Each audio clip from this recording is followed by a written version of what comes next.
Hello everyone, MFPallytime here. Welcome back to Rogue Legacy 2. Hope you guys are doing very well today. As always, we are bringing Lady Katie into the castle today. She is our first barbarian, so I'm going to be going over the basics of the class. We also have the poison bomb spell, which I don't think I've ever used. Yeah, that's new. That's brand new. I like that a lot. As well as the Puritan. Everything is lewd, so our enemies are going to be censored. That's going to be really awkward if I kill the boss today and you don't get a chance to see the boss. But hey, it's a roguelike. This is what I got.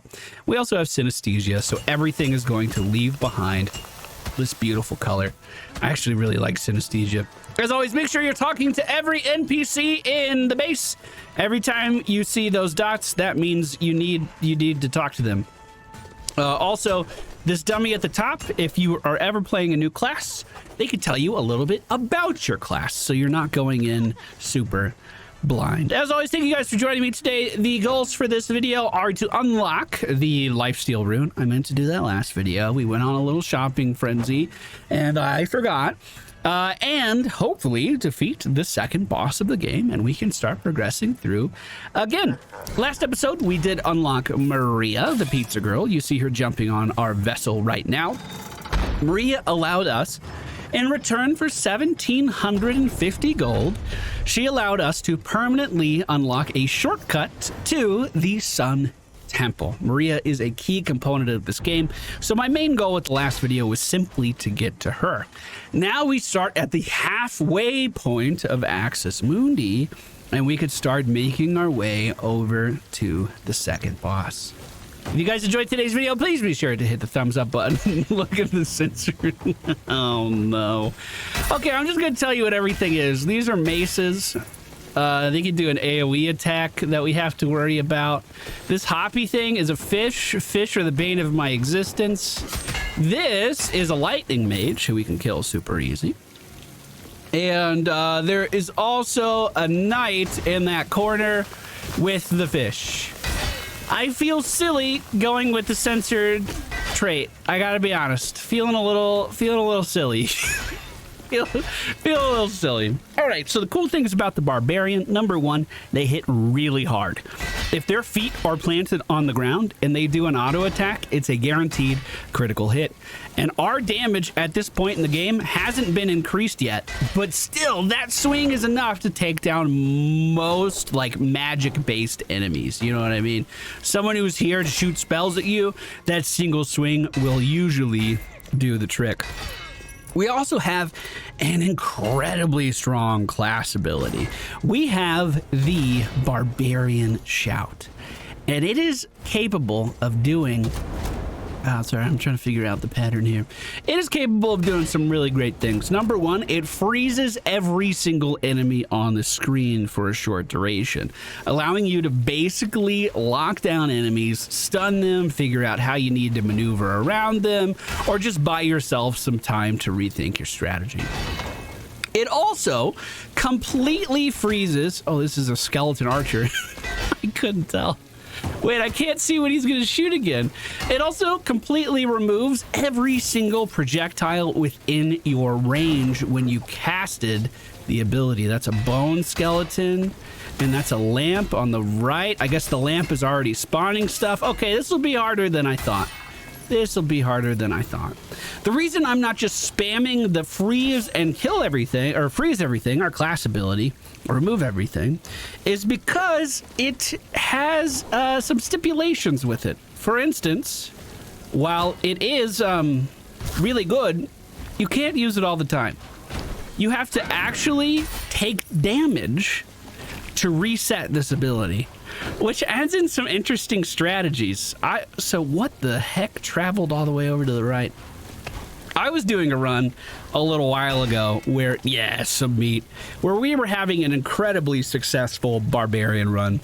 And what I ended up doing was taking damage specifically from traps because enemies were hitting me for so hard. We were playing on like New Game Plus 2 or 3 at the time. But traps damage didn't scale up as much, so I would go into a room, faceplant into a trap intentionally so I could get the shout back. Defeat all enemies is the challenge. damage, and the fairy chest is going to be the reward. Unfortunately, I don't know what most of the enemies are, but we will start off with this elite on the right-hand side. I'm going to freeze one more time and also use our poison spell. Oh, this is kind of sucky. This is a lot of damage. Let me keep removing. Hold on. We're good. One more removal. Oh, but we lose our first barbarian. Hey, why don't we get another barbarian that can see in here? That can actually tell what enemies are. That sounds like a good plan. And what do you know? There's one waiting for us right here. Lady Susie. Beautiful. Now, did our first character accomplish the 800 gold goal? I don't know. Yes, we did. We almost doubled it. So let's make our way over to the Enchantress, and we're going to buy the Lifesteal rune. This is going to make it so whenever we kill an enemy, we're actually going to get a little bit of health back, increasing our sustain very substantially while we're in the castle. We also found this reinforced rune that could be worth buying, but unfortunately it's a little out of our price range at the moment. The magnesis rune is great. If any gold lands nearby, it kind of just vacuums it over to you. Sometimes gold will land on top of spikes or in not easy to accessible areas, and that rune just makes it a little bit easier. It's a real good quality of life rune. We're also going to increase our armor capacity, which will hopefully allow us to equip the leather chest. Indeed we can, getting a little bulkier, and now we are ready to go back in. All right, starting at the halfway point underneath the sun tower again, let's push into the second half of Axis Mundi one more time. This time, of course, it'll be a little bit easier to see our opponents. Our spell has been changed. We now have a flamethrower on our hand, which can be pretty good. It doesn't do any damage over time effects. It's not one that I would pick out given the choice, but we could certainly make it work. Let's go ahead and freeze these guys at the start. I'm going to move over to the red area and turn it off. Notice how just buying ourselves a little bit of time there can be super valuable. That starfish was the weakest hitting thing in this room, so I took damage from that to reset our class ability, and it definitely wasn't because I just fell on that projectile. No, of course not. Of course not. Lightning Mage on our left does hit us with a spell of its own. We have this spinning attack that we can do. While we are spinning, we can still take damage and stuff, but if we dash and spin at the same time, while we are dashing, that damage is guaranteed to crit. Kind of hard to get a lot of use out of this, but it does allow you to do some maneuvers like this, where you move through a room and kind of tickle enemies with the damage that you can deal. It kind of works on bosses sometimes just because their hitboxes are a little bit bigger, but for most enemies I don't really bother with it that much. A quick dash to the side allows us to grab that chest. We've been really lucky with food so far, and usually I'm not, so I'm just going to assume that all of our food luck is being used up already, and we're gonna have to play kind of cautiously. Let's bounce up to the high ground here. We just need to move to the left to trigger those traps. Then we can sit on this platform and dash on it. There is a chance that we find some food in rooms like this, so it's always worth checking. And that healing rune that we picked up, by the way, does get better. This is just the baseline version of it. We can actually stack up multiple secret door, multiple healing runes. The one we have right now also scales with strength. So the ranger we were playing last episode, whenever we are successful on a ranger run, it increases the total strength of our account. Something to keep in mind.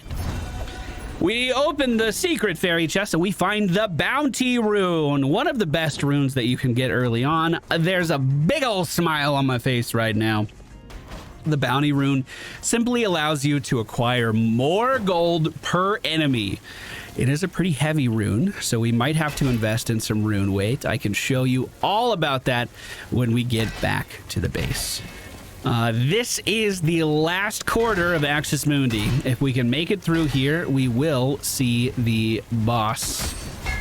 Decent damage, could be better. There we go. Let's try the burn. Yeah, it leaves a little to be desired, doesn't it? Just a little bit. We have an elite above us. Oh, this is a good opportunity to get some crits from safety. This is also a new affix that I haven't seen, the flame.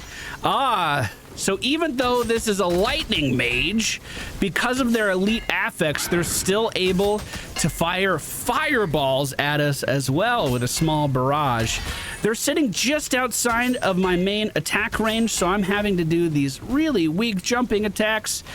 Oh, that was just unlucky. Come on. Ugh. Lost a lot of health in that process, but did manage to pick up the scholar chest on the ground. I don't know if that's really if that reward was really worth it. That was a lot of damage. 1 HP back per enemy is so small. There is a small chance that we get some food there and here, but it looks like not today. We finished dredging the lake and nearly all of the bodies have been removed. As per the estuary's orders, the bodies are being stored in the gatehouse by the entrance to the Krugluian Plateau. They'll remain there for processing. Estuary Nama is in charge of the burials, but things are moving too slowly. She demands each body be painstakingly prepared so it can be properly fertilized in the earth. But the bodies keep mounting, and I fear we'll soon run out of space. My gut tells me something is off, and it's not just the rot. 111 HP. As we move forward, it would probably help if I looked before I leapt. Lightning mage coming down. We can hit it with some easy crits. That spell's gonna bounce in every direction. If I can land, here we go. Perfect. We can actually lay down the axe. More lightning mages on the other side. They're really controlling air a lot. They're really limiting my movement quite a lot. Oof, we jump into that one. Hold on, there's a lot of destroyable stuff down here. And we do find a little chicken. Unfortunately, it's bringing our health up to what it was before I took damage. Okay. Down and to the right, I'm just going to leave those mages there. They were proving to be a little too difficult for me to trade into reliably. We have seekers coming through the floor, although I don't know what's sending them. We find some food on the way in. This archer didn't have a shot ready, fires one off at my feet and misses. We have a lightning mage above us and some form of elite on the platform above him. And that attack does clear out the seeker. Please come down here. Oh, I need to break line of sight. We're good. We have to just bait him in to where we want them to be. Oh god, that's a lot of bones that go traveling through the floor all at once. I was not ready for that. Let's freeze everything here.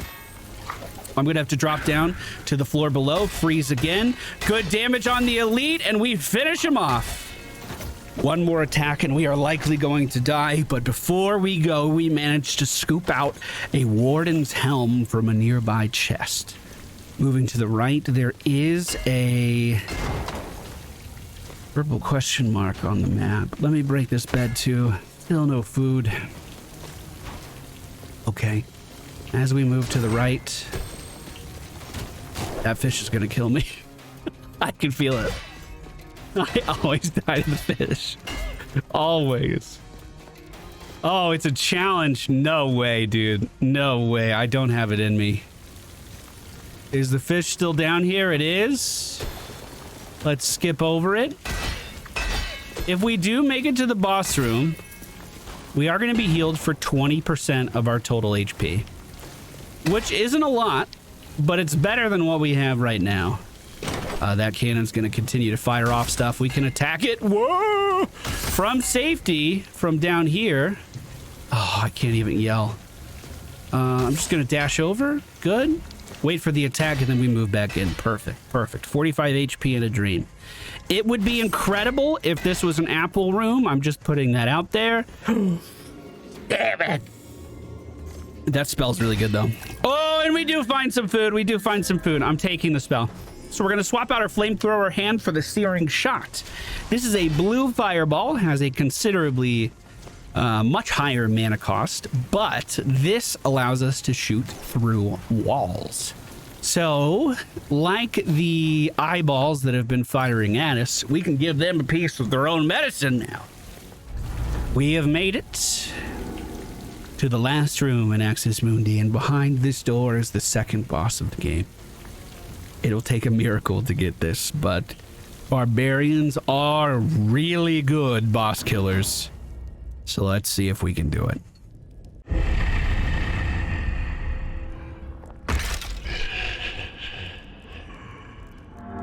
Void Beast Berry.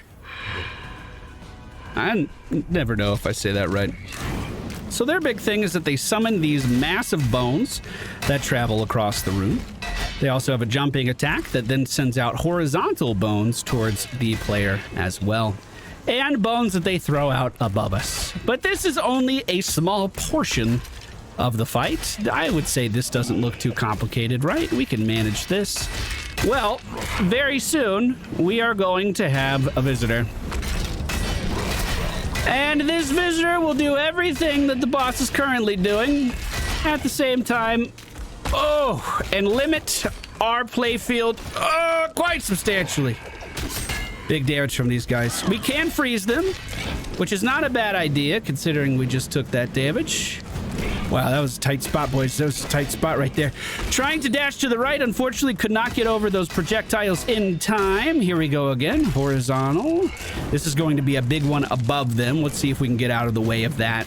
Now, this pirate on the left, the one with the hat, is the one with the lowest HP at the moment. So if I could focus him, that would definitely be a good thing. If I can get these guys in a 1v1, I could probably win. Although, getting there isn't going to be easy.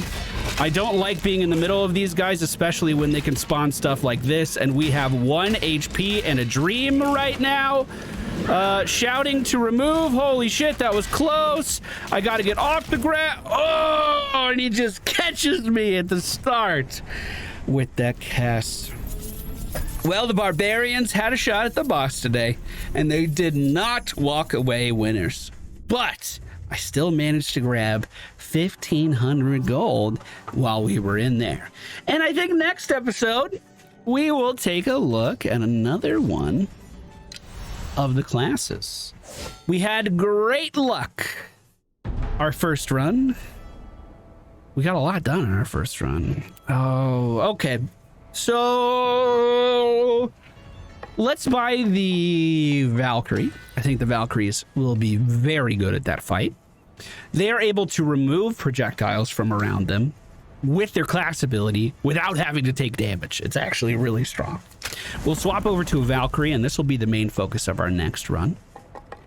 Some things that would have been good to buy would have been the trophy room. This will probably be our next goal that we're shooting for. But we still have 1,200 gold to spend and a few runes that we might want to buy, like the bounty rune. This costs 500, and we can equip it no problem. Our current rune weight is 60 out of 66, so we are almost capped off.